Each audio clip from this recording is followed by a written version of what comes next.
What up, Internet? TV Geek here with a recap of the South Park episode HUMANCENTiPAD. And I'll admit, it was a pretty solid episode, which is weird for me because of the falling out that South Park and I had last season, because just disappointed. But this was a great app. I liked it a lot, and the Apple references, like, and I'm an Apple nerd through and through, but I can appreciate the humor in it. And the Steve Jobs Apple conference was hilarious. I give you the HUMANCENTiPAD! My favorite Apple conference spoof goes to Mad TV, which is weird because I'm a diehard SNL guy. And it's the only sketch of theirs that I'll admit to knowing and liking, but it's when they do Iraq. That is hilarious. You are gonna fix it, right? This is the Iraq as we intended. Mission accomplished. The Genius Bar stuff was hilarious. I like the slight nod to Soup Nazi. When you speak to the geniuses, keep your questions short and to the point. The geniuses do not like those who waste their time. The main thing is to keep the line moving. It's very important not to embellish on your order. No extraneous comments. I thought that was pretty good.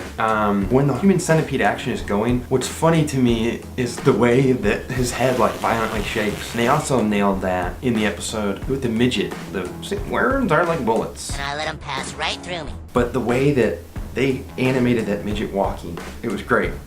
It was the same kind of thing with their head shaking, where it's just something that triggered with me. I was like, yes, that's it. That's hilarious. That episode is one of my favorite moments in history. When Randy says the N-word on Wheel of Fortune, the laugh that got from me was honestly, it was a silent laugh when the cameraman's head just goes, it floored me. Another silent laugh I got was in MacGruber. Actually, if you haven't seen MacGruber, I don't want to spoil it for you. So like look away, or no.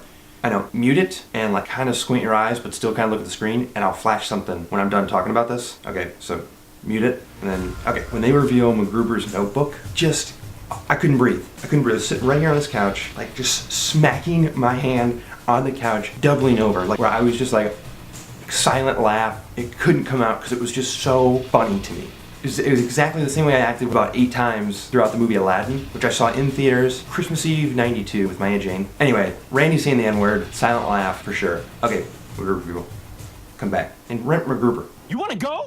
Apartment was great, the stuff with his mom, and I loved the cut from him being pissed off in Best Buy to him bawling in the car was great. And that slow transgression of Cartman pleading with his mom to realizing that he's not gonna get what he wants to going right back to being pissed was great. I saw it in Justified a few weeks ago with the lady from The Riches and Dexter. Like, she does the same thing where she goes to Raylan looking for sympathy. Like, she just wants to see the girl one more time. And when she realizes that Raylan is not gonna be sympathetic, you can sense it in her face. Like, you just feel it of her going from like pleading to being like, let's go.